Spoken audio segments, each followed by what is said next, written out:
আমাদের বৃষ্টিতে মাছ ধরা যে করুণ দশা হয়ে গেছে।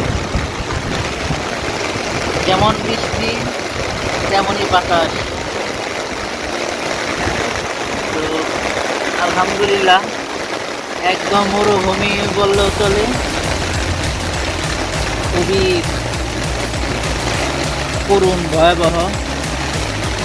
আল্লাহ হেফাজত যদি না করে তাহলে কারো সম্ভব না হেফাজত করা। তো যাই হোক, সবশেষে আল্লাহ শুকরিয়া আদায় করি।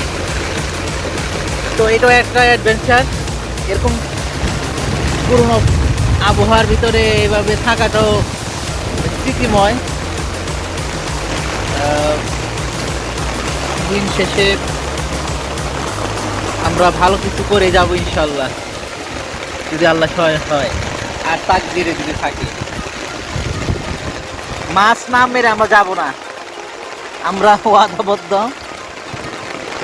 তো আল্লাহকে শুকরিয়া আদায় করি যে অবশ্যই আমরা মাছ পাবো।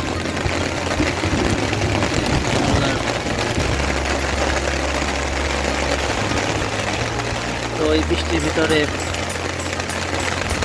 আমরা এই মরুভূমি বললে চরের ভিতরে আমরা আছি।